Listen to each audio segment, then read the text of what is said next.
lead to a political shift and maybe even a regime collapse within the Russian system. But even before we get there, how can I put this most clearly? Halliburton took a moral stance on the war. Anyone who wants to put money in or do business with Russia has to consider that you are now in an ethical bucket that is closer to Attila the Hon than Halliburton. You want to talk reputational risk? You want to look under the hood and look at rule of law. You want to look at corruption. You want to look at efficiency. But you've got to make it clear that you're going to go places that Nazi Germany didn't. That's what you're going to be a part of if you want to play in that field. Because of that, other companies took their moral guidance from Halliburton.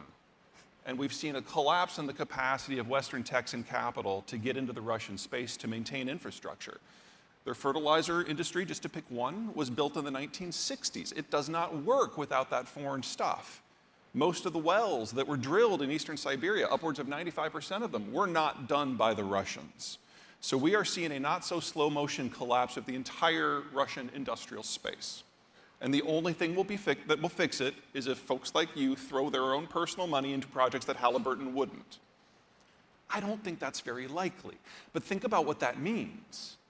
Not only are we going to be losing over the next several years in bits and pieces or all at once, it could go any number of directions, we're losing the world's second largest exporter of crude and refined product. We're losing the largest source of palladium, the second largest source of platinum group materials, the third largest source of copper, the third largest source of titanium and aluminum. This has very real consequences.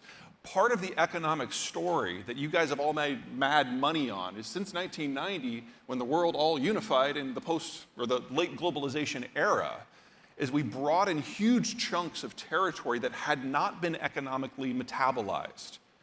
This is China, this is Brazil, this is Russia. That is now all unwinding with lightning speed.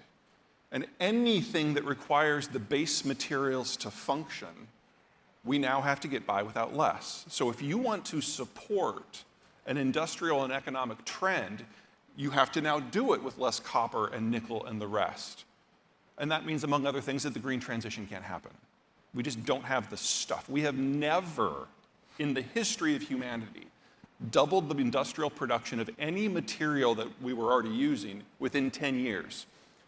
And we now need 3 times as much copper and 4 times as much chromium and 10 times as much aluminum and 10 times as much lithium and 18 times as much graphite, and we're losing Russia, making that statistically impossible.